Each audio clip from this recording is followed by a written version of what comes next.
ali evo, kad ima njega, Da. nećemo ga mijenjati. No dobro, čekaj. Dobrohodnja, laskavo prosimo u podkist. Da.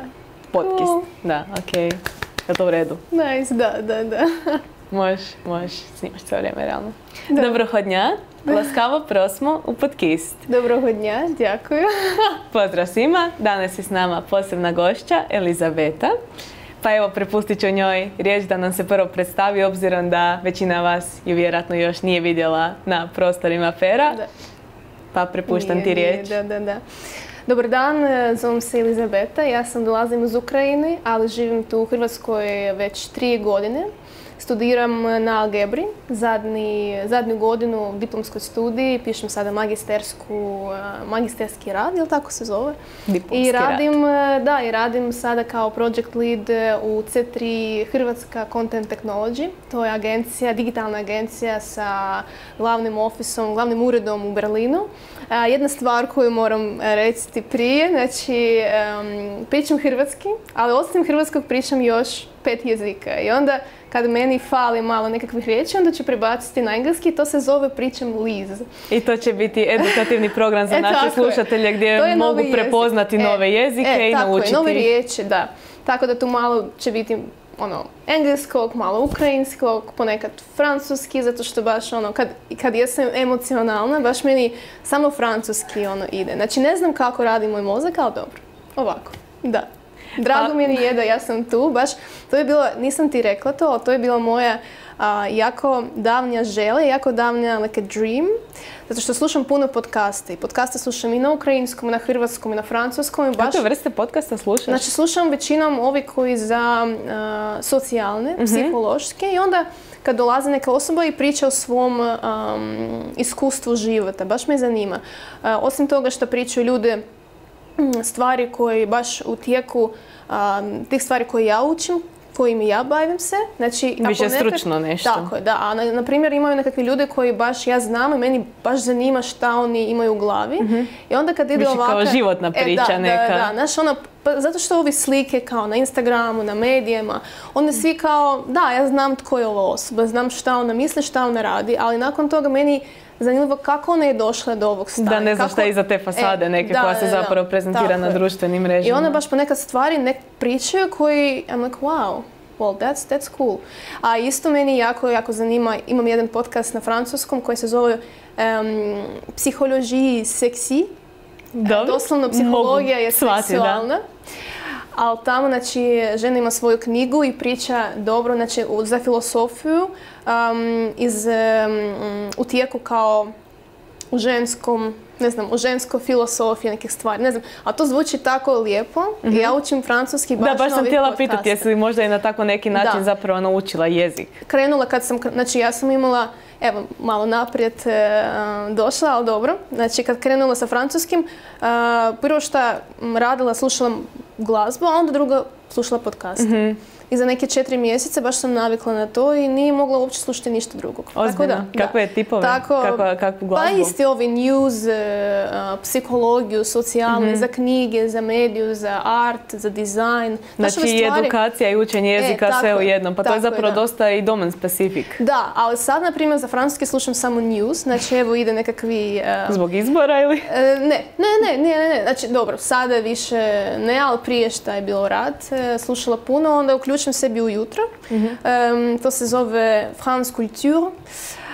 I da, znači pričaju jako dobro, nije samo za vijesti i politiku, a pričaju za kulturu, kako nekakvi some recipes, some I don't know what happened in that or this village, what is going on, znači nekako šire informiranje od onog što ti mediji valjda serviraju. Ali ja znači naviknem kako to zvuči i onda sa hrvatskim jezikom isto tako krenula. Tako da, ali osim toga, baš svaki put kad slušali pitanja koji postavili kako se zove osoba? Znači ti si, kad voditelj postavi pitanja za goste, baš me zanimalo kako ja bi mogla na ovo pitanje odgovoriti. Pa evo, mogu ti postaviti prvo pitanje. Evo ga, da. Pa kako si uopće došla u Hrvatsku? Koja je priča? Da, to je priča baš zanimljiva zato što nisam uopće planirala, nisam znala znala šta je Hrvatska, znači znala di je, kako, šta je skupi, jako lijepi kraj.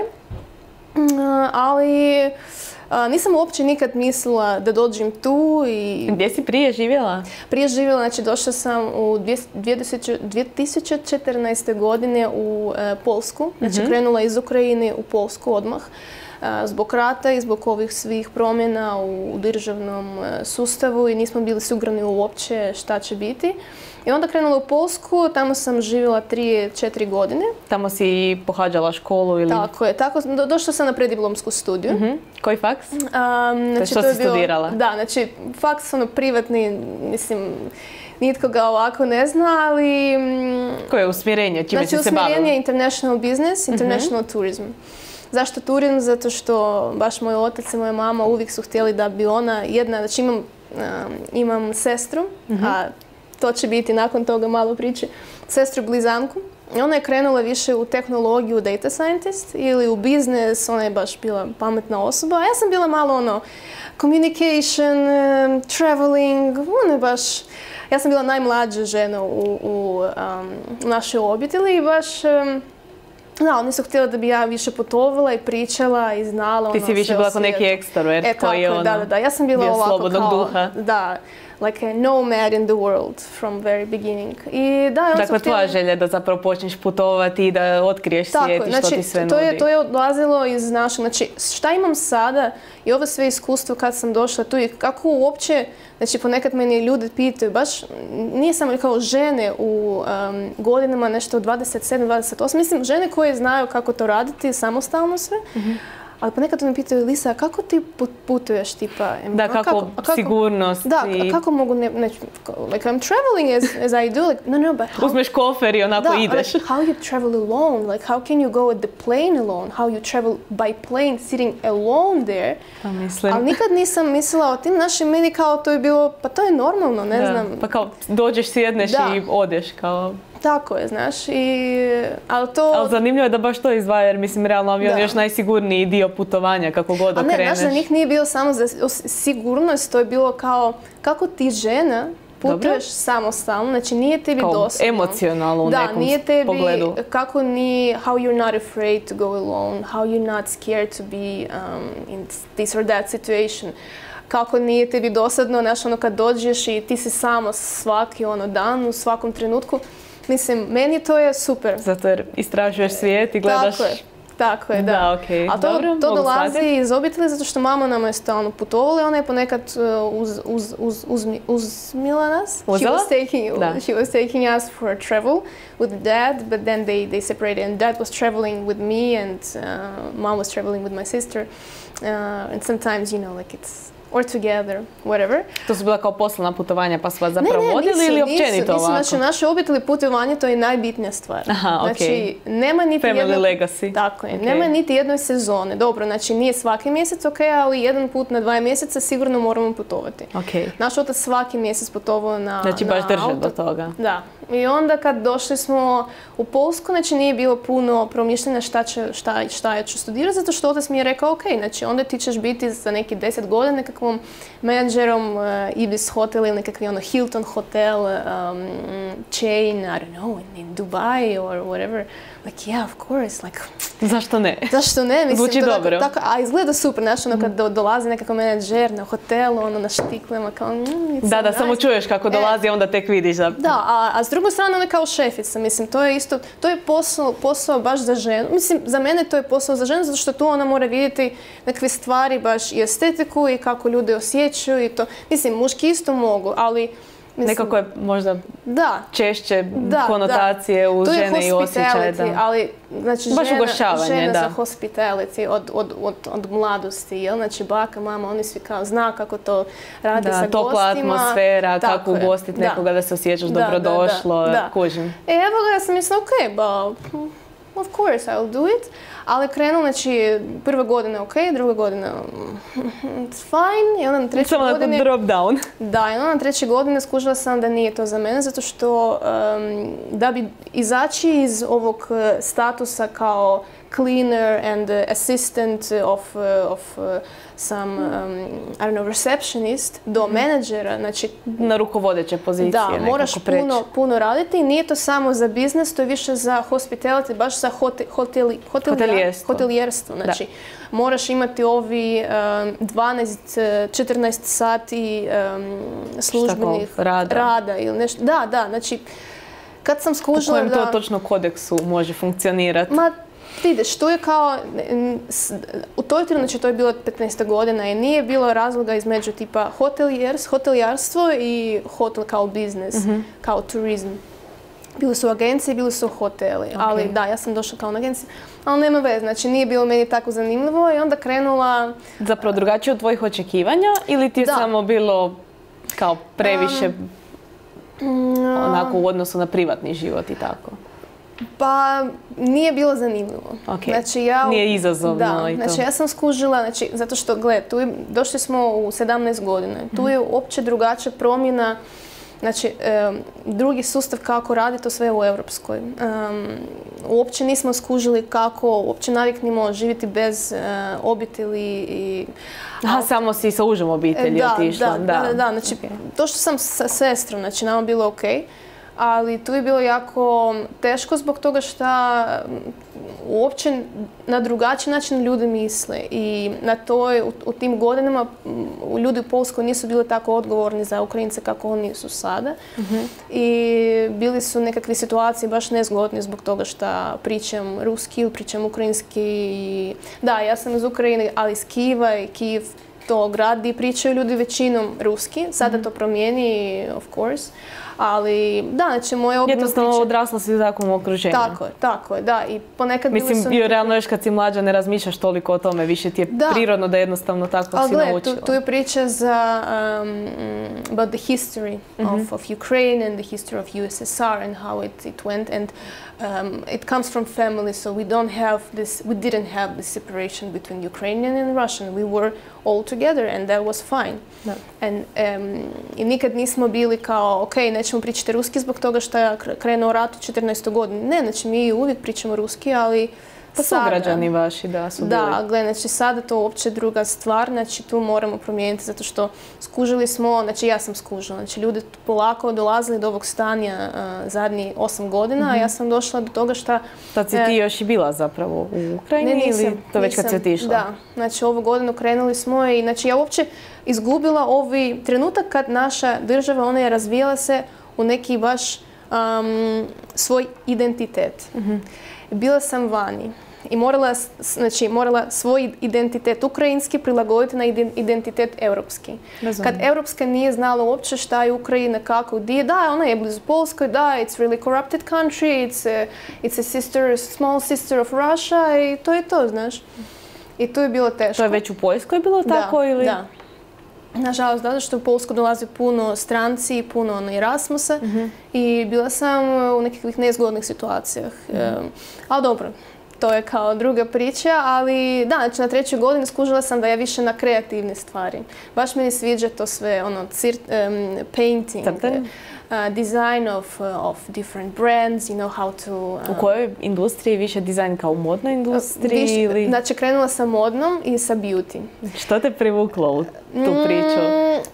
Znaš zašto? Zato što naša mama, ona je radila, kad mi smo bili mali, ona je radila u nekakvoj firmi koja sada zove se Pierre Farm. Znači to je firma isto kao L'Oreal ili više na dermokosmetiku. Aha, u redu. Da. I onda mama svaku godinu odlazila u Francusku i radila kao digital marketing manager u Kijevu, u Ukrajini s tim. Ona je liječnik, ali radila, baš to je bio neki prvi sigurni rad,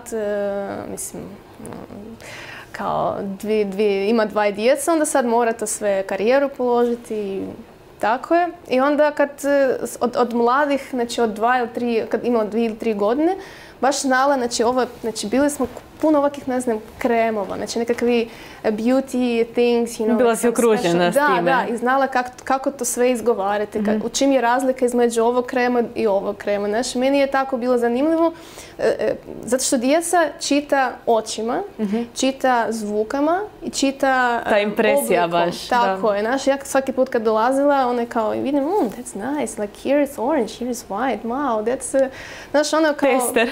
Tako je, da, testeri, to. I zbog toga, znači, iz mladih dana znala šta ja želim otići u Francusku. Znači, to je bilo, znači... To je još prije nek si došla u Poljsku ili kad si tek bila tamo? Prije. Ok, znači Francuska je bila neki cilj. Tako je, da. Specifično neki grad ili baš... Pa mislim, of course. Pariz? Pariz, mislim, da. Što pitam uopće? Da. Sada ne, sada to je promijenilo zato što znam više, ali prije, znači ono... To ćeš nam isto morati objasniti, zašto ne više? Parizma, da.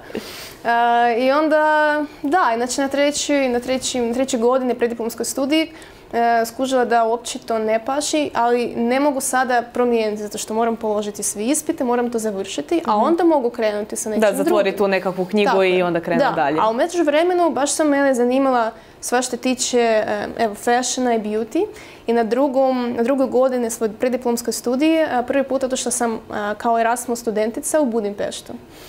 I u Budimpešti, znači, meni je probudio se neki potencijal, zato što pričala i vidjela puno ljudi koji baš ulaze u ovo i oni znaju, znači, ovi svi, like this creative people who live with all these things and who speak through this. I haven't been in such community before because I was with people who know what they want, here and there.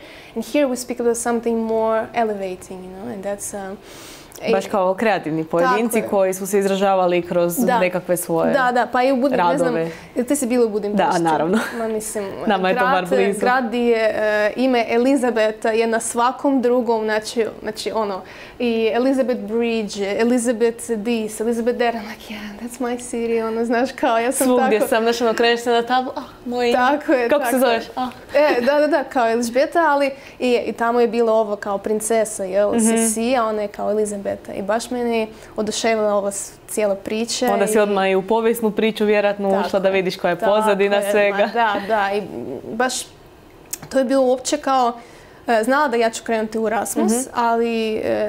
To si samo na semestar došla tamo jedan? Semestar kao 4 mjeseci. I to je bilo proljeće. Proljeće u Budimpešti, ne znam, to sve...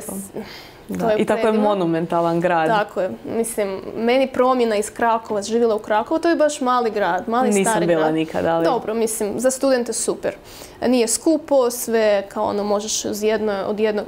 Malo slično na Zagreb, ali ima rijeku, u centru grada i sve kao... Tako i većina europskih gradova koji su stvarno situirani oko rijeke, jedino smo mi zapravo odvojeni nekako. A ima staru polsku kulturu, znači tamo ovo cijeli stari grad.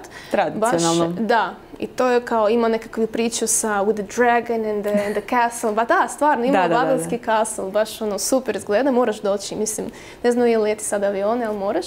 I baš promjena iz malog grada, nekakvi veliki, ovo kao centar, za mene to je bilo nekakvi centar europski, tako izgleda sve puno. I tamo sam za 3 mjeseca otvorila svoj fashion blog. Da, znači jel imaš još uvijek taj blog aktivan ili? Nemam, ali bio kao ellisbird.com. Why Ellisbird? Zato što ne znam uopće odakle je došlo ovo bird, znači kao ptice. Dobro. Ali meni kao sloboda nekakva ili? To je sloboda, to je tipa I'm just flying and I'm experiencing and istražuješ u principu. Da, ja sam sebe u toj trenutak života, imala sam 18 godina i baš to je... Da. To je jako rano zapravo. To je jako rano, ali to je bilo sve na brzinu. Kao rastiš, preseljen je iz Ukrajine to Poland and then... Da, zapravo odrasteš puno više godina nego što zapravo godina prođe. I feel myself like I'm right now like 35 or something. Pa dobro, to je samo životno iskustvo. Da, tako je. Da, i onda baš it was so inspiring, it's like such a freedom of thoughts, freedom of inspiration, freedom of everything. And the first time I felt it, I was alone, separate from my sister, because we were always together, and here I'm alone. A čekaj, jesi još uvijek bila na istom studiju? Na istom, da. Samo tad si završavala zapravo? Tako je, da. Samo otišla na jedan semestar, na isti kao stvari učiti. Samo na drugom mjestu? Da. Okay. I tu moram reći da Erasmus to je nešto što svaka osoba koja studira na preddiplomskoj studiji mora probati. Mislim, diplomski tu pričamo više zato što ljudi imaju puno posla, obaveze, doma. Da, većinom počnu i raditi. Dečki, muž, žena, baš ponekad već djece. Da, to već malo rijeđe, ali... Da. Ima. Ali, da, to je kao you're a little more at that point, after 23, 24, već ti se promijene nekako i odgovornosti. Na prediplomskom si više ono što se tražiš i slobodan si, nemaš baš neke odgovornosti. Tako je. But when you have like 18 years or 19-year-old, it's incredible experience because you meet people whom you would never ever meet in your daily life. Not even on the street, not even on the... Never. I onda, that's the first thing. And the second thing is that when you come into the new environment, okruženje, baš promijenje tebi uopće kako misliš, znači ti si odvojen od svog... Da, tvoje poimanje svijeta je drugačije od onoga što iskusiš na takvom mjestu. Znači, nije to direktno kao, go forward into your adult life. Ne, nije tako, zato što ti sa ljudima... Zapravo usporiš nekako, jer staneš i sagledaš neke druge perspektive koje ne bi vidjela da samo onako nekako ideš kroz život. Ne znam, meni baš polakše mi prolazi vrijeme kad sam negdje drugdje, jer kao puno više doživljavam svijet oko sebe. Ovdje realno sve uzimam više manje zdravo za gotovo, mislim, generalizirano. Da. I evo ga, a sada Erasmus community, to je baš nešto, it's incredible, like the amount of... Kao iz cijelog svijeta su bili ljudi ili iz Europe? Da, znači iz Amerike, iz Meksike, iz Nizozemskoj, znači većinom iz Europskoj, ali ponekad su dolazili iz Amerike i And it's incredible. Ljudi koji odluče ide na ovaj Erasmus, oni imaju nekakvi drugi... Svako ima neku viziju svoju. Tako je. Oni su slobodni. I onda kad pričaš s njima, nemaš ovako, ne da mi se to, ne da mi se ovo. Pa nisi došao tu da ti se ne da. Tako je, da. I onda što tiče sada, znači podrška Erasmus community na svakom etapu tvog razvoja tamo u ovoj državi, u ovom gradu, incredible. Like they support, they work specifically with you for party. I don't know, for party, that's the first, Prioriteti. Da, for study, for some development, for language. Znači nisi ti nikad sam. To nemoguće. Znači, ako želiš, okej. A ti si ali imaš mogućnost da se obratiš nekome, to je najbitnije. Ta sigurnost nekakva zapravo. I onda te pitaju kako možeš putovati. Ali onda I'll go forward and I'll say that I had in my life 3 Erasmus, and the last Erasmus brought me to my dream job. A to je? Da, onda u Parizu, ali dobro, onda kad dođemo do parijske priče. Čekaj, tek smo u Budimpešti. Da. Dobro, znači u Budimpešti otvaram svoj blog, fashion blog. Nisam bila tako koncentrirana na social media, zato što meni tu, znači fashion blog to je bio više za neki art experience, art performance, to je bio kao moj portfolio. I ja sam radila, to nije kao daily blog post, o nečim baš pregled trend. Novosti. Da, to je bilo više kao like a magazine. Znači svaki mjesec izlazi nekakva nova priča. Znači radila sam fotosesiju. Ja sam bila kao scenarist, I don't know, stylist, model, sve više manje. Onda sam čekaj, si bila i model ili si... Da.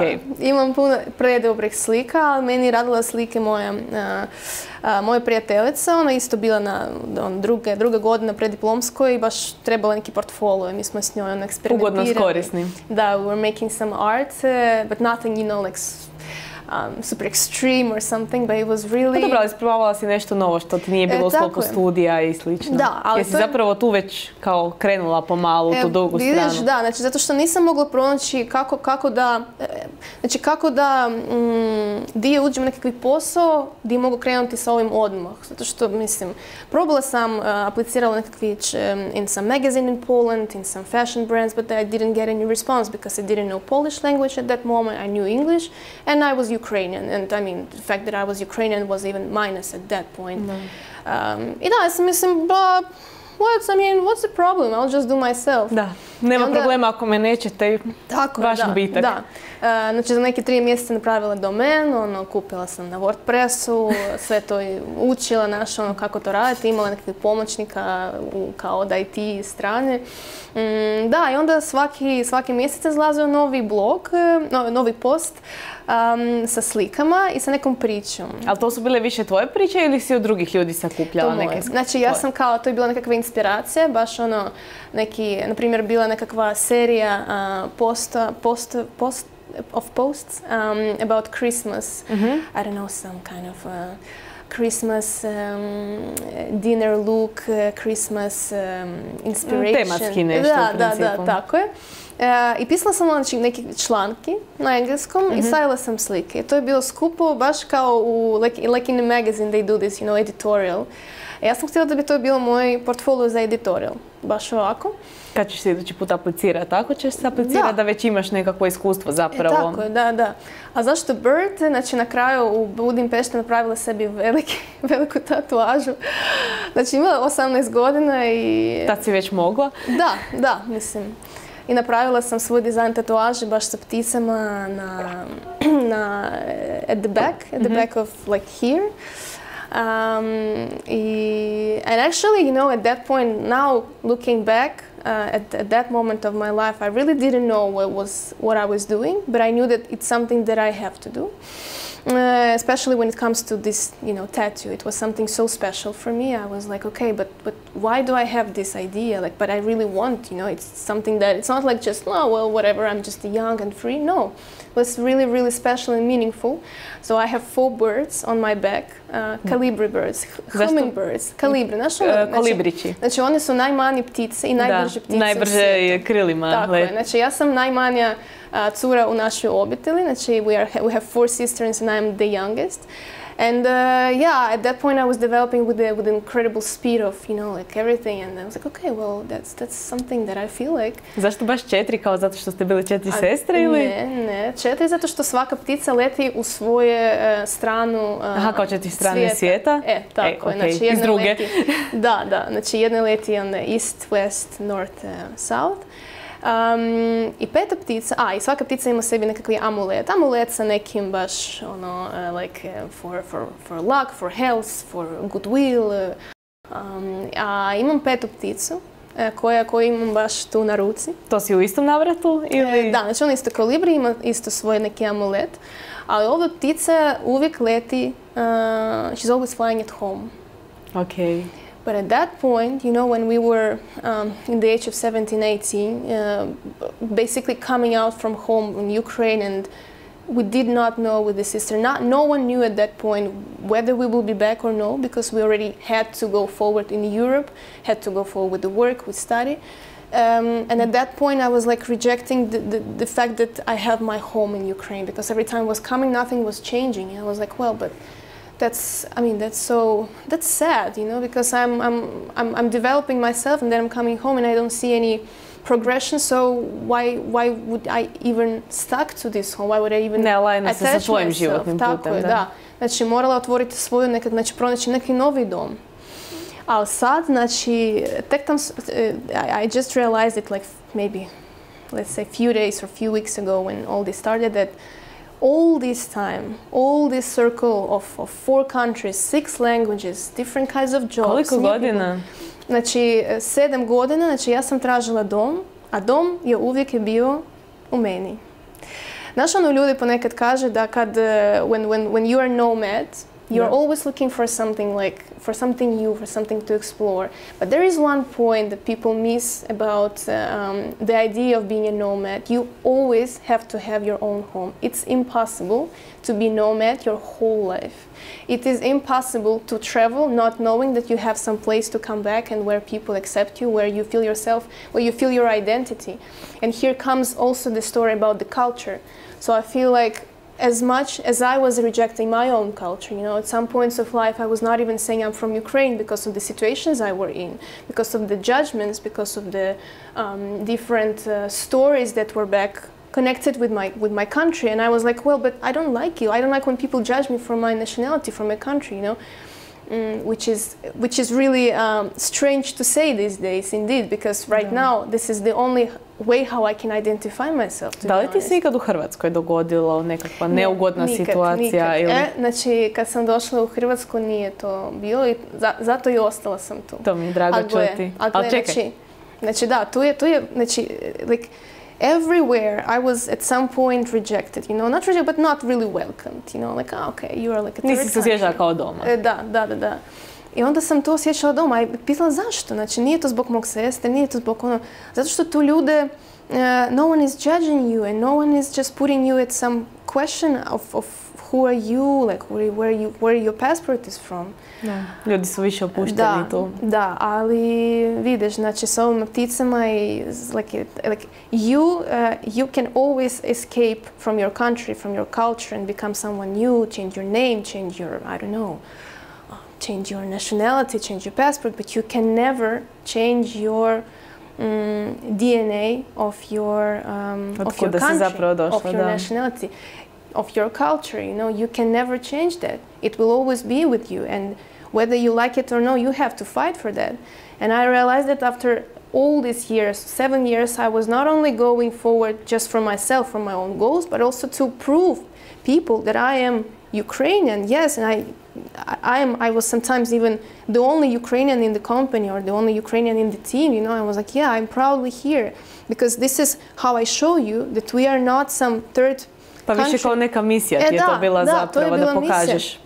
Like I can definitely call myself a fighter for that because I was fighting for my own place in the world, but not only that, I was fighting for my own culture and DNA to be shown. Za tvoje ljude na neki način, tvoj narod. Tako je. Tako da vidiš, tu je kao mala povezana i baš sad zanimljivo. Znači ja sad uopće kao like 360 turn out about the whole experience that I had, and it's such a touching point because I didn't know why I was doing. I mean, I knew it's like, you know, you always have to have some goal, but I didn't know what was the main, you know, like goal that was going through all these years, through all these stages. Difficult or no, you know. Više nekakav short term goal si imala, da nešto ostvariš, nešto istražiš, ali nisi vidjela perspektivu neku. Ja sam imala nekako like a dream, you know, like yeah, I'll go here, go there, why not?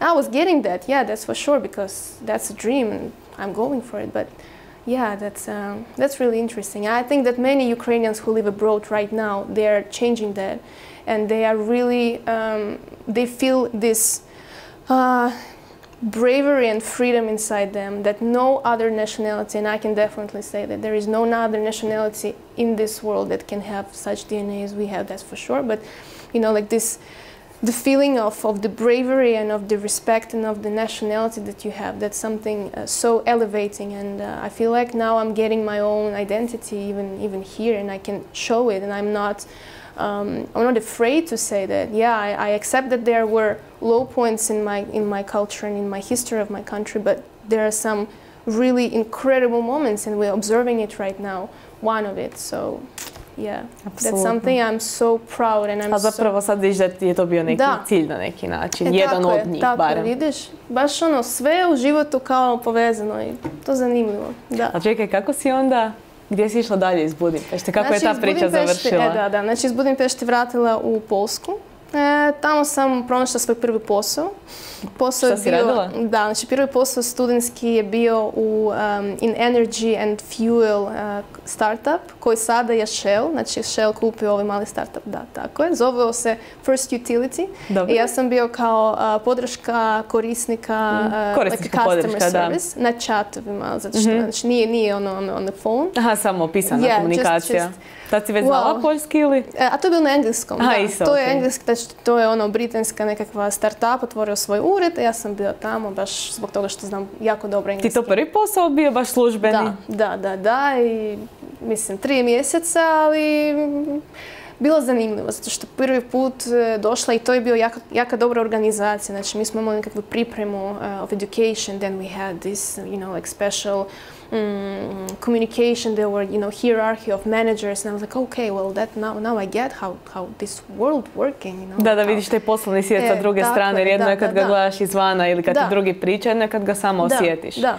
I nikad nisam htjela, zato što moji prijatelji, oni su krenuli na neki studentski posao, kao nešto kuhati, nešto... Konobarenje, uslužne djelatnosti u principu. I respected them so much, I was like, how can you manage to work at night and study at the day? Da, i fizički je posao, pa je zahtjevno. Da, a meni je baš tako zanimljivo zanimao ova kao neka druga stvar. Meni je management i kako to sve... I komunikacija s ljudima na kraju krajeva. Komunikacija poslovna. I onda na kraju završila to posao, završila faks i tražila posao neki baš stručni. Tu si završila taj studij koji si tad studirala. Da. I pronašla sam posao tu sad će zvučiti malo weird, but like they actually found me for Google work. Da. U kojem području? Znači, to je bilo za Google My Business. Google My Business, to je produkt koji je povezan sa Google Maps. Znači, to je besplatni marketing SEO product that allows your company to be on the map. But not only because you put, some point there. Nego... Da, nije samo zbog pina, zbog toga što ti razviješ svoju stranicu. I to je sada, znači sad ja gledam i puno ureda, puno biznesa to prate, ali to je besplatno, znaš, i puno ljudi nisu znali to. I mi morali, we were like Google specialists, da. Mi smo bili kao, we had to educate people, we have to answer to all their problems. If there was some, like request special for big companies, we were doing them. Ja sam radila za tržnicu u Ukrajini i Rusiji. Na toj trenutak nije bio nikakvog problema. Pa to je zapravo jako veliko tržište. Ogromno. Znači, moj posao pa ti si tek zapravo izišla s fakulteta, šta si imala ta 19 godina možda? Da, 19, znači ulazila, 19 ili 20, nešto tako je. I baš je bilo isto zanimljivo, zato što prvi put sam došla u ured gdje je sjedio puno Ukrajinca i Ruse. I tu sam osjetila kao, okay, like I'm at home, because everywhere outside of the office I had to speak Polish or English. And here I'm like, yeah, people, I'm with you. Baš prvi put za svoj život u Europi pronašla svoju, like, I found my own family. And that felt incredible. I'm still in contact with all of them. And honestly, incredible people, because we had the same struggles, the same shifts, Da, razmjena iskustva zapravo. Znači, moj posao pa nekad mogao krenuti od 7 ili 6 ujutro i do 7 ili 8 popodne, navečer. Navečer, ja. Ali da, znači Rusija, kad ja dođem na posao, baš I'm logged in and I have a call and I have to answer to a person, to a client, and he has 8 p.m. at his home, in Russia somewhere, and I'm like, oh wow. He's like, oh, I have a problem, and I'm like, oh, I came at work, polako, znaš, Da. Settle down. Da, a ne možeš tako reći. Da, tu je bilo puno iskustva, znači što tiče komunikacije, marketinga, naučila svi ovi produkte Googlea isto, znači, a to je jako bitno sad u ovim in the world of technology, in the world of marketing. Pa da je zapravo većinu toga i drži Google. So here I was like, okay, now I can actually, not only in tourism business, I'm going to marketing department. Da, zapravo ovo je cijelo vrijeme bio, ajmo reći, isti put. Još uvijek si samo nadograđivala istu karijeru. Tako je, a tu baš je bilo čekaj, tad si još uvijek vodila blog ili si tad... Da, tam još uvijek, znači bila sam Google specialist at the weekdays and the weekend I was doing some photo shoots, I was blogging, talking to clients, we even was coming to some restaurant and I was like, okay, do you need some editorial project or do you need some content for your Facebook, for Instagram? Da, mislim, ajde, napravite, besplatno. Zašto ne, ako se već nudi da... Da, imam znači, posao za nekakvi baš fine restorane u Krakovu. Da, i to je bilo interesantno i cool, ali onda moja sestra, moja blizanka, ona je otišla na Erasmus u Hrvatsku. Ona je otišla tu, u Rijeku. I da, baš ona bila oduševljena ovim svima. Kako to da se ona odlučila doći ovdje? Ona je samo tražila, znaš šta, ona je morala ići u neku drugu državu, nešto tipa Netherlands or Belgium, znaš, nešto baš ovako, tipa wow, kao centralni Europe. I onda je došla u Hrvatsku. I onda kao promijenili njoj nekakvi studij, kao jebi ga, tipa, onda sad idemo u Hrvatsku. Hajde, neka vam je, da, tipa, zašto? Ali neću propustiti tu priliku, tamo barem je ali... more i okej. And what you think, in 3 months when she came, she found a husband, she met her future husband. Nije našla dečko, me našla muža. Da, znači, mislim, tako je bilo. I onda za za 3 ili 4 mjeseca ona je udala se za Hrvata tu. Jesi uvijek tu? Da, uvijek su tu, znači one su preselili se iz Rijeke, tu živi u Zagrebu i rade i zajedno. Sve u redu. Ja sam došla na vjenčanje u 9. mjesecu, a 9. mjesec, mislim, prekrasno nije. Najljepše ono, nije prevruće, nije opet prevruće, nije tako puno turista i cool. Da, to je bilo 9. kraj 9.10. Došla sam u Rijeku, mislim. A Krakov to je lijepa država, lijepi grad, ali puno kiše, puno ono kao, a lot of fog, a lot of, clouds, mislim, meni je to... Nije sunčano, uglavnom. Nije sunčano, uglavnom, da. I onda došla sam, tu je kao, pa mislim, super je država, super izgleda. I always wanted to live next to the sea. Svi su nešto opušteni, piju kavicu uz more, pa nije toliko ni loše. Tako je. I baš sad imam svoju sestru, to ne svoju obitelj. I da, je kao, ok, ja ću preseliti se. I onda u toj trenutak, negdje između 10. i 12. mjeseca, znači sve pripremala za ovaj tipa odlazak. Tad si još uvijek radila ili si dala otkaz? Tad još uvijek radila. I onda, da, u neki trenutak kao rekla, that's it, I'm quitting everything. Bye guys! Da, tako sam rekla. Znači ja sam rekla svima, mojim prijateljima, mojom na poslu, my fiance even, unfortunately. Yeah, but here we come back to the story about birds. Like there was nothing that could capture me or could keep me for something. If I wanted that, I'm going. I tu je bila priča, dobro, šta radim sada? Znači, ne mogu samo odmarati, ono kao u Rijeci, polako, ne. I onda krenula tražiti neki posao? I posao, ali morala doći na neki fakt, zato što htjela položiti diplomsku studiju. Prošla algebru. Algebra je tek u tu godinu krenula s engleskim tečajima. Otvorili su dizajn i komunikacije. Evo mislim, dizajn, komunikacija, konačno neće biti samo blog, nego i nešto više od toga. Znači imala, ali dobro, meni na blogu je bilo već jako dobro puno ovih posta i to je bilo, znači ja sam mogla to sve ispričati kako radim, znala sam WordPress, znala marketing, Google, znači imala nekakvi experience of life. I didn't have a base of education, but I had a base of work. Da, i onda prijavila se, popričali smo sa dekanom i tipa, ok, možemo ići, ajde. Ali on mi je rekao, ok, but Elizabeth, you have to work a lot because people who will come, they have a great experience in design, they have a great experience in Ti si upisivala odmah diplomski studij tamo? Da, znači došla sam odmah. Ok, to je veliki izazov. Tako je, da, ja sam rekla, ok, ja ću probati, ja ću vidjeti ako neće neću sigurno sad odustati kad sam već došla do ovdje. Da. Mislim. Da, i onda krenula sam, moja grupa je bila predivna, znači ja sam tako puno naučila od ljude s kojima se studirala, zato što grupa je bila mala, 7 osoba, ali svi su nešto, baš bili su... Čekaj, su bili Hrvati ili su bili isto? Svi su bili Hrvati, svi. Ja sam bila samo jedna strankinja, a iz razmaka na to što, znači ja dolazim iz države, tamo je grupa jezika slična na hrvatski, on je kao, okay, well, some professors were like, yeah, I mean, English, that's nice, but Elizabeth, you have to learn Croatian, so we're going to have our classes in Croatian. Da. Ali to što je studij na engleskom nema veze. Da, mislim, to je bilo... Ili su to namjerno radili da te malo zezaju, da naučiš hrvatski? Da, ponekad zezali su, ali ponekad tipa, ajde, mislim, that's a little too much. Da, znači, morali smo nekako izbalansirati, ali okej. Jer mislim, pogotovo stručna terminologija, još ovaj razgovorni jezik, možeš se naviknuti. I moja sestra isto je došla na tečaj data scientist i da, baš smo bili jedni od prvih stranica koji su došli na full-time studiju. Ali tu moram priznati da algebra je bila jako odgovorna što tiče pomoći sa svima, znači ono šta je falilo, on je kao ok, let's improve that, let's improve here, let's talk about this. Otvorenost, feedback se cijenio. Da, super, naručili puno nekakvih knjiga koje mi trebali za engleski, naš prekrasno, znači i uvijek smo u jako dobrih, in a great relationship and I'm really proud, stvarno ja sam jako kako proud na hrvatskom? Ponosna. Ponosna na to što baš rade puno stvari, mene to it's really inspiring.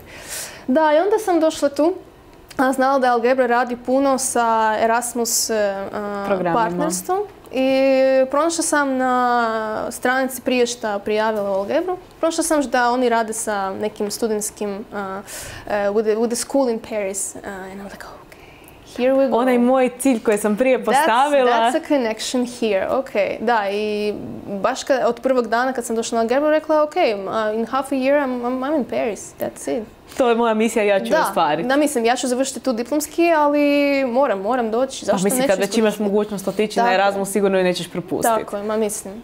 I da, tako je bilo. Znači, to je bilo kraj 19. godine i morala ići na Erasmus 2020. u 3. mjesecu. Znači, koliko si bila tamo? Tjedan dana? Da, znači prvi put sam došla na tjedan dana, 2 tjedna. Jesi tada uopće bila svjesna da se nešto događa u svijetu ili si bila više idem u Pariz, nije me briga? To je bilo na isti način kako i sada sa radom. Znači, nije nitko vjerovao da nešto će dogoditi baš ovako, kao na this scale.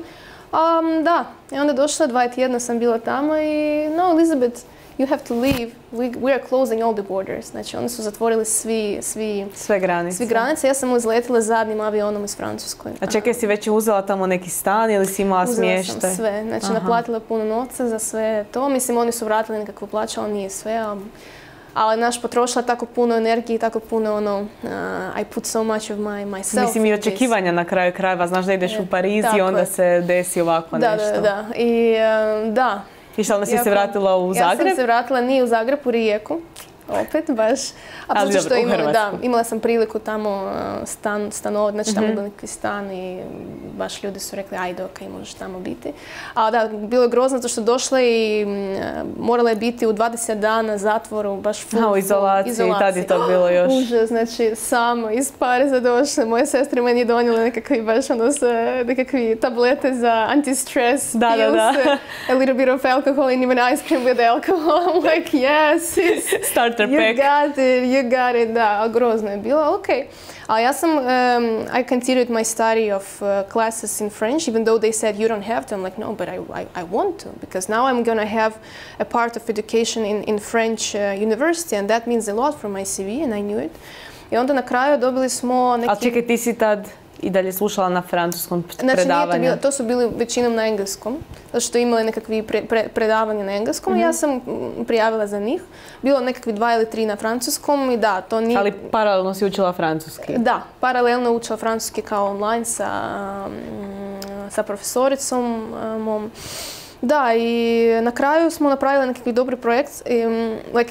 French university, we might assume why they are so popular and why they are so, expensive at some point. Because they have a lot of great connections with different kind of companies, agencies, and you don't even have to apply for work. You can. There are sometimes some projects that can take you out from university, like to invite you, because they saw you participating in this or that project. Vide potencijal u tebi i onda zapravo kroz edukaciju te vjerojatno privuku i onda samo ostaneš raditi za njih. Znači, povezano s industrijom je zadovoljavajuća. Da, povezano s industrijom, a to je bilo škola komunikacije, digitalne komunikacije i baš šta tiče komunikacije u Parizu, mislim, wow, to bilo gdje dođeš, to je, it's an incredible level, honestly, I never saw. A to je vjerojatno na nekoj svjetskoj razini, ne samo lokalno, pretpostavljam. Da. Ali, but the education system is so hard, like, I never met that amount of classes, that amount of, what they require from students. I was like, whoa, how ono što su ti rekli na algebri da ćeš morat biti spremna, sad si fakat morala biti spremna. Ja sam kao, they did not prepare me for that, ali dobro, mislim. Sad kad sam već do ovdje došla, neću sad odustati, sigurno. Da. I onda na kraju dobili smo jedan jako zanimljiv projekt od agencije koja se zove Such and Such. Znači, to je jedna od najboljih agencija u svijetu što tiče komunikacije, kreativne komunikacije i marketinga. I dobili smo jedan projekt, znači, kako napraviti PR kampaniju nakon prvog vala COVID-a za Empire State Building. Znači, to je bilo kao povratak ljudi na posao? Mislim, nekakvu komunikaciju da bi to increase the tourism to Empire State Building, particularly to that one. I morali smo povezati nekakvo 3 države, znači Engleska, Francuska i USA kao New York Empire State Building. Jako je bilo zanimljivo i moj tim, znači mi smo bili 3 cure. Svi su Elis, znači ja sam Elizabeth. Ozbiljno? Da, druga djevojka koja je došla iz Italije zove se Eliza. I treća koja je došla iz Britanskoj, znači ona... Elizabeth. Elizabeth ili nešto, Eli ili nešto tako. kao, pa evo ga, nije slučajno, ali možda slučajno. Tako je, i nazvali smo našu agenciju kao Elis PR. Da, i onda na kraju dobili smo prvo mjesto i uspjeli... Da, hvala. A to je bilo jako zanimljivo zato što pričali smo sa našim mentorima i baš za mene kao... Mentori su bili iz te agencije ili neki partnerski još? Da, jedan je bio sa agencije, a drugi je bio partnerski sa britanskog nekakvog jako poznatog faksa. Ali što tu je bio kao suradnja nekakva, baš projekt koji uključio 3 fakultete, 3 različitih univerzitete. Da, mislim, u Francuskoj i na Erasmusu tako je, it's often happening that you will participate in some kind of such incredibly big projects. A zapravo jako dinamično, pogotovo za taj prvi dio korone gdje se još nije znalo ni šta očekujemo, a ovi već organiziraju vezano za tu temu. Mislim, da. Super. I nama je bilo jako it's like you put your creativity on a new level and you have to think, you have to find. And honestly, one of the best experience I had. I baš meni je zanimljivo da ja sam to položila kad sam bila u Rijeci, studiram i hrvatski tečaj i francuski kao okay. I radiš na projektu i studiraš u drugoj državi. Učim francuski. Nije uopće tumač za biti u stanu zatvoren većinu vremena zbog korone. Da, a ja sam rekla na kraju da, nisam uspjela doći baš u Parizu, onda krenim još jednom.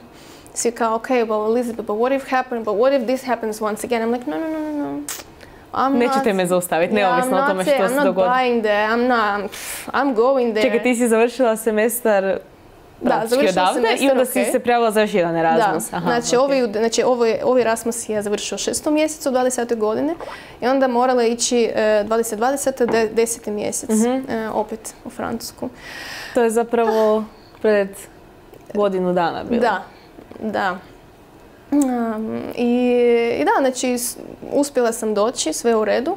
Na isti fakultet si došla? Na isti fakultet, ali za ovi, for this time I applied for most of the French classes, so I had 16. Već si bila spremna slušati na francuskom? Ili si mislila da si bila spremna? Mislila. Pa bila sam spremna tipa, ajde, mislim ja sam već preživjela jedan semestar, šta mi ove drugi? Pa nisam znala da to će biti tako. Što te čeka? Ja mislim, to je bilo fakat zanimljivo kad sam dolazim i ne mogu uopće, znači oni tako brzo pričaju. I stigla sam doći baš i na faks i upoznati svoje kolege, ali tako baš the Parisian French is something outstanding. Like they have such a speed and such different kind of words, and these words are special with different ending. They smudge them, they mix them, they change them. Ti si učila književni jezik i nisi znala kako... Da, ja sam učila književni kao c'est ça, ça marche comme ça. Što si prvo rekla? Da, bonjour, je suis Elisabeth, je viens de Ukraine. Ukraine, ça va. Da, ali mislim, they did not allow me to go lower. They were treating me the same, but you applied for that, so we will be treating you the same. You're not going to have any kind of, like shortcomings with this. No. Mislim, odlučila si, sad moraš se s tom odlukom... Znači, ti moraš biti spremna za to, da. I onda... A dobro, to mi je čak u redu, recimo, jer kao u odnosu pogotovo na studente koji zaista su došli tamo studirati, ne možeš sad ti očekivati drugačije kriterije. Mislim, ako ne položiš, A čekaj, si morala neki certifikat nositi ili su francuskog. Samo...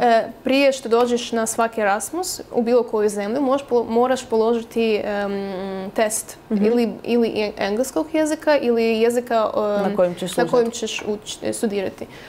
I da, znači ja sam, ti si formalno to položila? Da, položila jako dobro. Imala neku pomoć za to, ali da, mislim... Položila. Ti si svoje riješila. Da, tako je, da. Ali nije tako teško, mislim, oni moraju samo provjeriti, onda na kraju dobivaš certifikat, onda s ovim certifikatom prijavljaš u... Dokazuješ da poznaješ taj jezik. Da, je bilo baš zanimljivo, ali na kraju opet je krenuo neki treći val ovog covida i morali smo biti u zatvoru, opet u svog stanova. U zatvoru, da, mislim, tako je bilo. Da, ali čekaj, imala si tad svoj stan, bila si sama ili si živjela s cimericama? Znači, ja sam morala doći, tu je baš za Francusku, ne znam kako za Francusku kao drugi gradova, ali u Parizu to je užasni problem, zato što pronaći nekakvi smještaj za studente koji bi bio u... That would not affordable, da. To je, it's mission impossible, stvarno. Znači, ja sam tražila stan 3 mjeseca. Znači prije 3 mjeseca krenula. I to još pogotovo dok je bila korona, kad ni nije vjerojatno bila tolika potražnja, ali nije činilo razliku. Da. Ali da, na kraju sam odlučila da idem u neki baš student residence. Kao studentski dom kod nas bi to bio ili? Da, znači, yeah, kind of. And at the end they promised me 20 square meters and I came and it was 9 square meters. Pa to je manje od pola ove prostorije. Nisam imala niti kuhinju, niti frižider, ništa. Što si imala WC i stol, valjda? Znači da, to je bilo nekakvi baš, znači to je bila rezidencija u hotelu. Boutique hotel, malo vani od Pariza, baš really nice quarter, but yeah, I mean, here you go, Elizabeth, 9 square meters, but c'est hôtel, c'est boutique, c'est charmant, bah oui. Pa sve to u redu dok možeš izlaziti, mislim, nije u redu, ali okej. Dok možeš se kretati slobodno, nekad si zapravo osuđen da živiš u tom prostoru. Ovako dolaziš iz vrata i onda tebi krevet, onda kreneš malo lijevi, tu je it's bathroom and that's it, basically. Da. Šta ono, na krevetu imaš i stol i blagavaonicu i kuhinju. Da, onda tamo studiraš i kuhaš i poješ, to užas bilo. I onda morala još tražiti puno i u toj mjesec dobila koronu prvi put. Da, nije... Znači dobila si još koji put nakon toga? Da, znači gledaj, znači morala, dobro, pronašla na kraju mjeseca, pronašla neki smještaj, jako dobro. Dobila koronu i u isti trenutak dobila odgovor na posao u L'Oreal. Kako si se uopće prijavila na taj posao? Kako prijavila? Kad sam došla, odmah krenula prijaviti na nekakvi posao za studente. Za koju poziciju si se aplicirala? Aplicirala za bilo koju. Znači, sva što tiče or junior project manager or junior marketing manager or assistant of marketing manager. Komunikacija i organizacija, recimo, nešto u tom području. Da. I prijavila niti samo na ovi, što nema... Znači, ima smisla prijaviti na L'Oreal, Chanel, Hermès, Estée Lauder, znači ovi koji ja sam, znači konglomerate najveći. Najveći brendove. Da, tamo gdje dođeš i onda za neki pola godina dobiješ experience better than in any other company and wow, incredible. Ali jako je teško tamo doći. Ali spomenula ste da ti je bilo dosta zahtjevno na studiju zbog opsega posla i jezika. Kako to si se uopće odlučila da zapravo počneš i raditi? Nisam imala izbor. Znači, Erasmus svaki put kad ti izlaziš vani daje tebi nekakvu stipendiju. A stipendiji tebi dosta za, mislim, pola tvog stana ili pola tvog smještaja. A di su tek životni troškovi i slično? Da. Jesi morala plaćati studij? Da. Studij ne. Ne. Studij plaća, znači na Erasmus to radi tako da dolaziš na faks i ne plaćaš ništa zato što plaćaš kao za svoj faks tu u Zagrebu, u Hrvatskoj.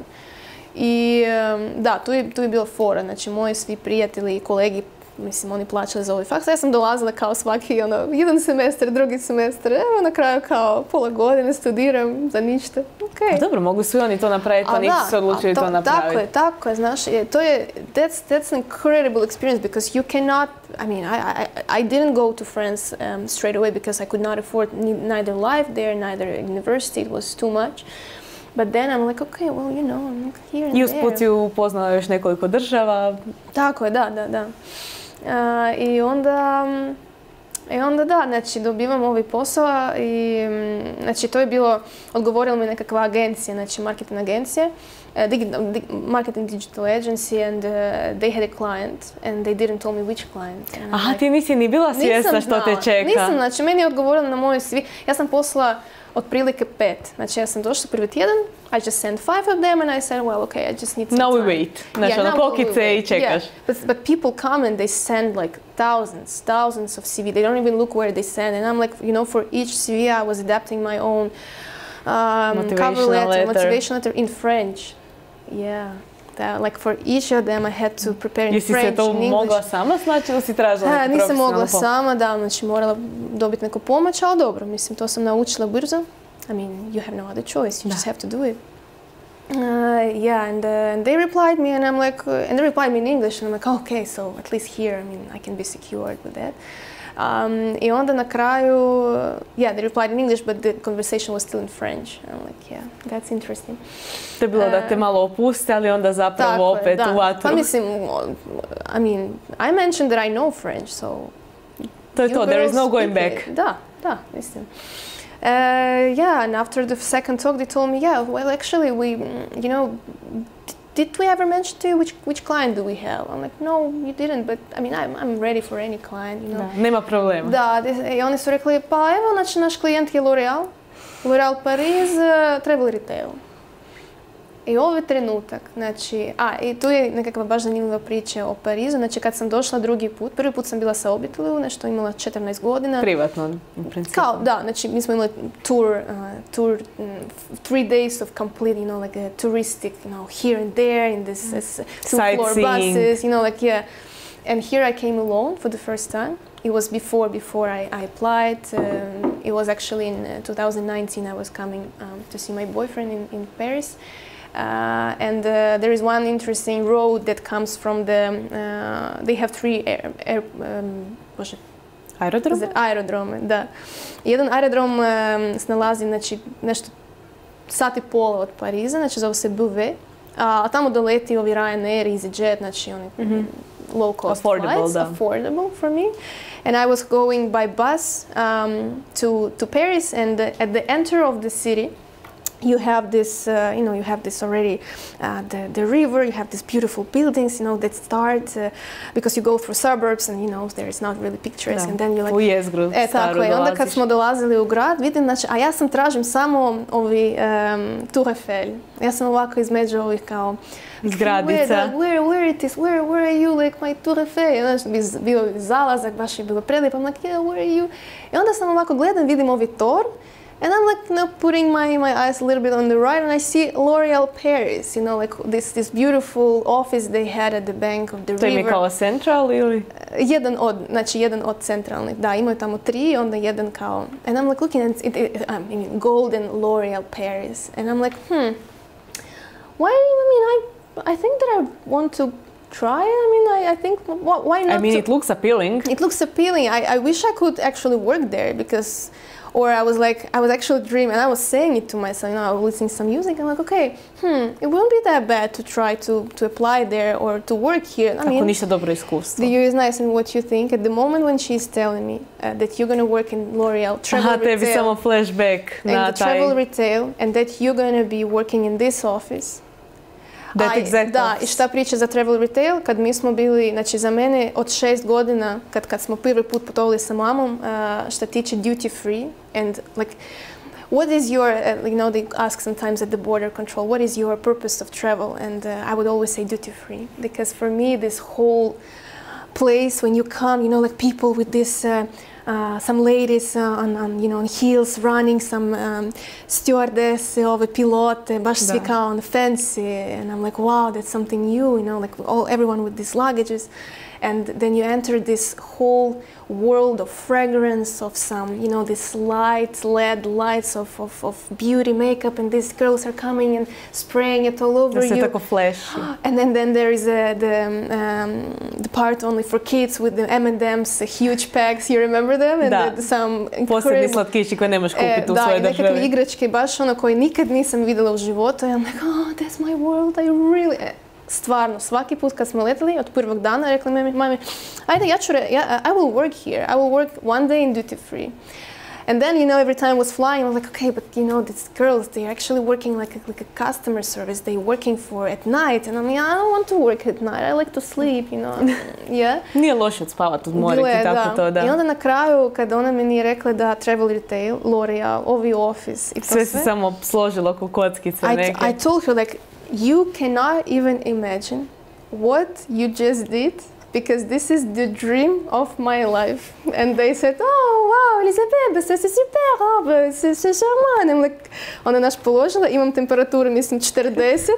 Dolazimo... Dobra, ti tad nisu mjerili temperaturu. Da, znači nemam niti, znači, I don't have any smell, nothing, and I'm like completely, like, full. I just close and like, yeah, merci. Zatvorim, dolazim. Da, dolazimo i dečko, ja ovako sjedim, znači ovako... Čekaj, to si doma bila, kao from home? Ne, ali zato što bilo je već korona. Da, mislim, online je bilo. Da, ali nisam htjela njima reći da imam koronu, ja sam kao, I'm sorry, I'm just a little sick. Sve je to od uzbuđenja zapravo. Da, ja sam malo nacrvena kao, like... It's all due to the light. Yeah, it's just, you know. I da, znači, bila tako u šoku. Znači, nikad nisam u životu promišljala da ja ću to dobiti, but I was always imagining myself, I was always visualizing, and I guess that's the point. You know, because I was going exactly there, and I never wanted to go to Paris just to see baguette, croissant, French guys, c'est super, no. I was never going for that. I was going for work. Mala si karijerni cilj zapravo. Tako je, meni baš tako zanimljivo kako naš ovaj film je Devil Wears Prada. And the moment when they are both coming to Paris, I was imagining myself doing the same, going to all these fashion performances or beauty. Da, i onda ovako krenula moja priča sa beauty industrijom. Došla sam tamo i bila kao project manager assistant. Jako zanimljivo je bio posao, zato što krenuli ipak kad je došla korona i radili smo nad jednom mobile application for beauty advisors in duty free. Radili smo se duty freeem u Europskoj, u Aziji, Rusija, Ukrajina, znači... Cijela Euroazija u principu. Sad se zapravo samo proširila Ukrajina i Rusija, tako prostor na cijeli taj prostor. A fora što si zapravo, kao mijenjala si industriju, ali zapravo kao da si imala neki put koji je ipak dosta smislen. A to znači ima veze s tim, zato što, I mean, they hired me because of that, I guess, because I had, at the point when I was saying goodbye to them, my manager told me, you know, Liz, but we were considering you like one of the lowest position, like we were not taking you at the first place. We had another candidates, but we chose you. Why? Because you didn't have enough experience in education. Because in L'Oreal we can hire people who are coming from really famous school or who have a really good, you know, we know that they have a really good base from French universities. Private one, you know, like some special, and you didn't have that because you had your Croatian, your Polish diploma, then you had your Croatian university, we never even know about that, well, okay, we believe it's cool. Then you had your Erasmus, you know, experience, and that was not enough for us, but... To nije ono što im je kećalo pozornost. Da, vidiš, zato što tu je jako bitno u Francuskoj, u Parizu, da imaš jako dobro njihovo francusko education. Not for every case, of course, and that's when she told me like, yeah, but we chose you because you had such a diverse experience that no other French candidate would have, because you're coming from the point where you are fighting for. And she told me like, I see that you're a fighter and you came here to fight. You fight it for your place, you know how to do it, and you're gonna be doing this here and there, but you know how, you know. You're never gonna say, yeah, well, that's not for me. Nas, tu si zastupala sebe, pa se može to pretočiti zapravo. Da, znači ona je rekla, imaš tako puno iskustva s njima i znaš kako to raditi, zato što, yeah, because you have this passion. I'm like, well, yeah, that's true. Tako je, znači, zato što ljudi ne vjeruju uopće, nisu vjerovali mi nikad. Ja sam rekla da ja radim u Parizu, how? Nema šanse, da. How did you manage that?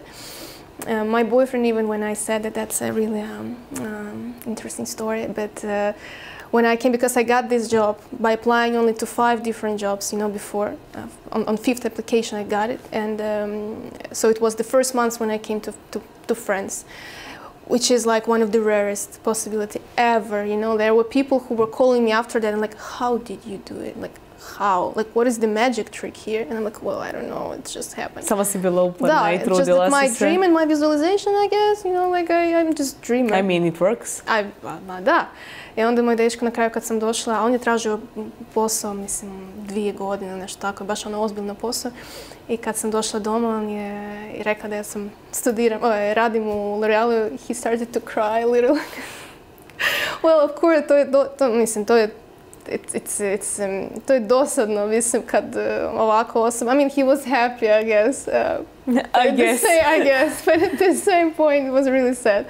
Ali dobro. Da, i baš bila sam tamo 6 mjeseci, nešto 8 mjeseci. To si bila već do 2022? 2021.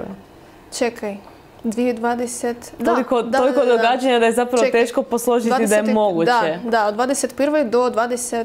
Ne, čekaj, 20...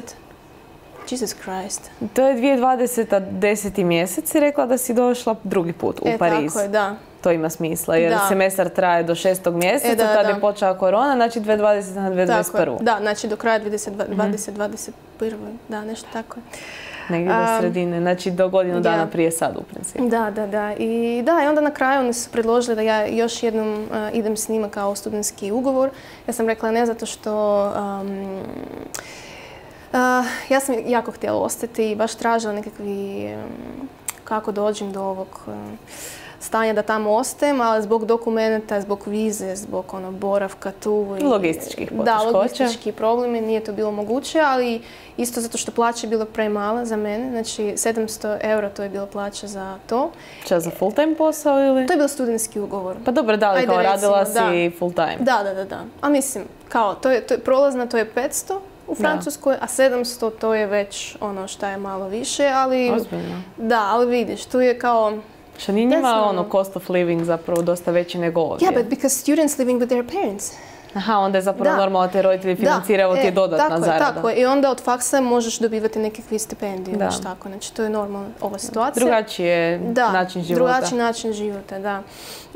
I ja sam rekla ne mogu, zato što nema, znači, ja ne dobivam ništa. Znači, ja samo iskustvo. Da, samo iskustvo i to je to. Meni nije bilo to dosta. I otišla, znači pokupila svi svoje stvari i onda došla opet tu u Zagreb i rekla ok, so now I have a great experience, now I have Druga godina diplomskog studija si tad. Tako je, da. Moram položiti diplomski rad, još uvijek ga pišem, nažalost, ali da, to traje. Da.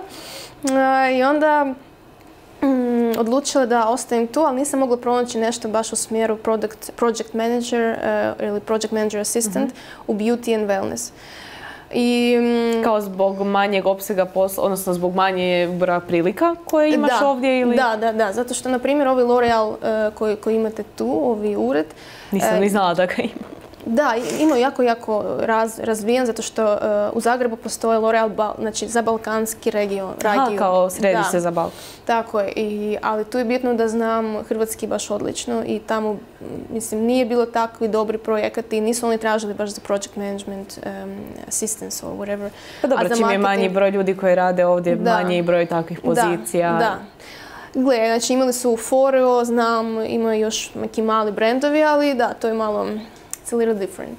So, and then I came, so I gave up on idea to stay in Croatia. I was like, okay, well, maybe next time a little. Ali si još uvijek ovdje? Ali još uvijek tu, ali vratila prošle godine u 9. mjesecu vratila sam u Ukrajinu. Zato što otvarali smo s mamom naš kao family business, it's a medical center, za alergologiju i za pediatriju i medicinski zapravo. Da. She's a doctor and oni su bili na kraju otvaranja već 3. velikog centra. Ja sam morala doći i pripremiti za njih digitalnu kao komunikaciju, razviti social media, marketing and everything like that. Sad si već bila stručna osoba. Tako je, da. Znači, znala sam to iskustvo, ali vidiš tu prelazak iz beauty and wellness u healthcare tu je došao. I tu je jako povezano, zato što healthcare može biti kao medicina, ali to je baš stručno. A što tiče healthcare communication and marketing, here, I had to learn from beginning, because nisu tu korisniki, tu su pacijente. I oni su gledaju na to kao pacijente. Znaš, tu ide priča za health, a health to je kao nešto što... Mislim, u drugačijoj ulozi je osoba koja dolazi do tebe, pa se moraš sukladno tome i orijentirati. Da, vidiš, znači tu imali smo nekakvu naš... A čekaj, to još uvijek si studirala tu i zapravo učila jednu totalno drugu stvar za to vrijeme opet. Tako je, da. Mislim, nisam htjela izgubiti vremena, sad pišem diplomski rad i i radim. Da, a mislim... A čekaj, na temu čega ti je diplomski rad? Diplomski rad meni je baš zanimljiva je tema, znači prije korone je bio da kako, I'm gonna say in English because it's hard pišem na engleskom, da. Kako, what was that?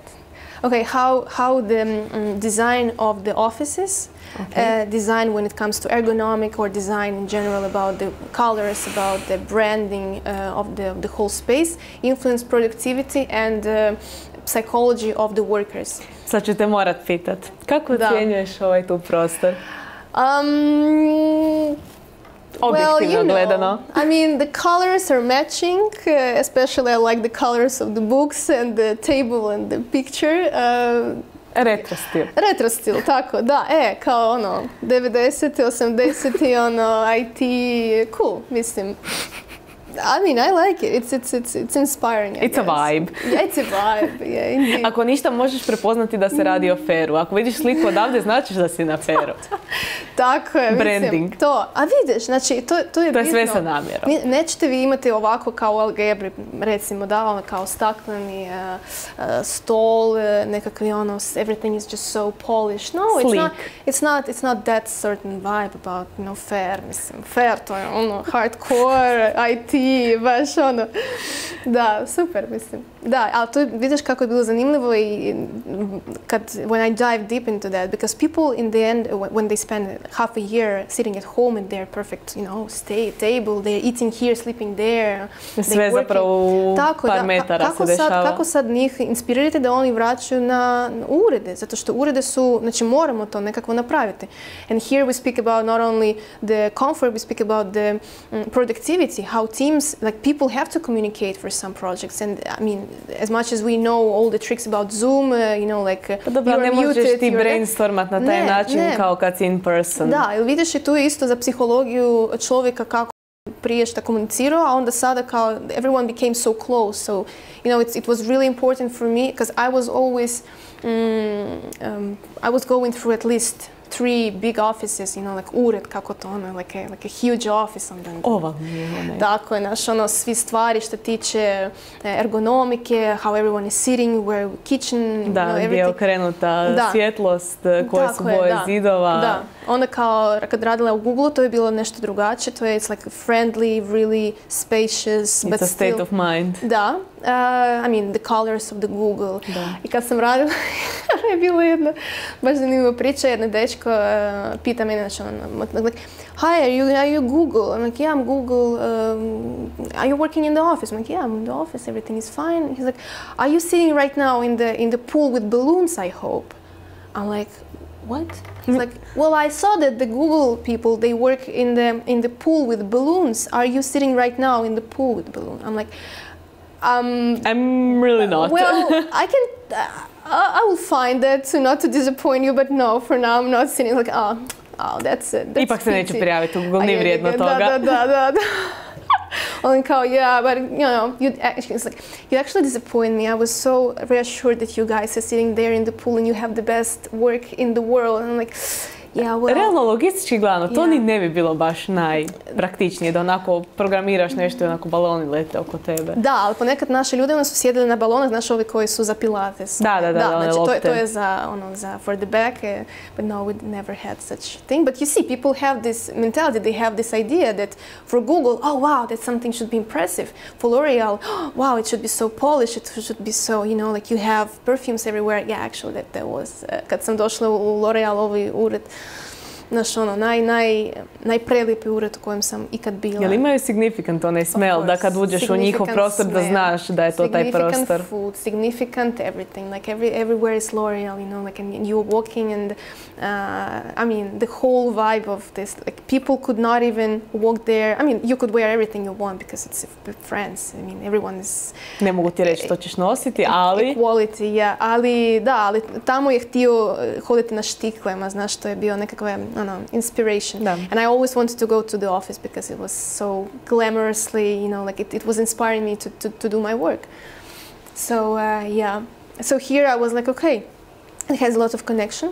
A onda na kraju promijenila, nakon ovih COVID je malo smanjio svoje brojke. Znači, ja sam promijenila to kako, how we can show the brand through the space. Znači, space design, ali nije to za kao psihologiju, to je više za kako sad pokažemo kako prepoznati brand po tome što vidiš. Da, i onda za primjer uzimam nekakvi kreativne agencije koje postoje tu u Zagrebu. Na primjer, ova Grey je, uvijek zaboravim. Ne znam. Ok, nema veze, znači postoje. Da, znači postoje tu jako, znači imaju urede, ali oni su napravljeni na toj način da kad ulaziš baš te imaš inspiraciju za to i znam da to baš radi i puno ljudi koji u mojoj industriji njima je baš zanimljivo hodati u ured i to speak. Privlači ih u principu. I onda sad... Da li je to više zbog zaposlenika koji tamo rade ili je zbog klijenata koji dolaze pa kao that's da je taj question. recognition? That's a perfect question because here we have two different sides of the coin. First one is to inspire and to show your workers that they work exactly. They are not working in some, like any kind of creative edge. They work specifically in this one. And here we have brand color. Here we have brand idea. We have here and there just because of the space. And then there is a part of how to inspire your client when he's coming, so he see that you're not only some strict marketing agency who is just like, yeah guys, let's do the strategy. Svi su u onim crnim odijelima i stoje za kompjuterom i to je to. Da, vi imate nešto svoje, vi imate nekakvu svoju personality na kraju krajeva. Da, tako je. I da, i baš to je zanimljivo. To je baš, I mean, I'm really into that, and I think that in future I would love to change from design of graphic design, web design. Pa nije to čak ni change, to je više kao specific domain u koji će se profilirati. Ali gle, znači tu više ide za arhitekturu. Znači, ako bi ulazile ovi design, space design, da, tu moram već znati i položiti nekakvi baš tečaj arhitekturnog iskustva. To već zvuči kao neki planovi za budućnost. Ma da, mislim, bilo bi zanimljivo. Mislim da.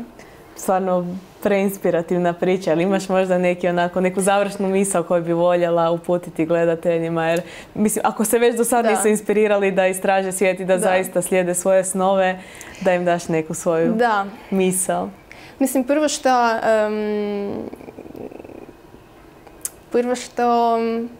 first one is to travel a lot. To travel and to explore, to learn languages, because languages is the key to every new door that you're looking for. Whenever you're coming, it's not even about the respect of the country where you are, but it's also about your own possibilities of how many people, what kind of people you're going to meet. And the second thing, I guess, because I think that here we can relate a little bit like story of my identity of Ukrainian and of Croatian people, for example, because I know that there is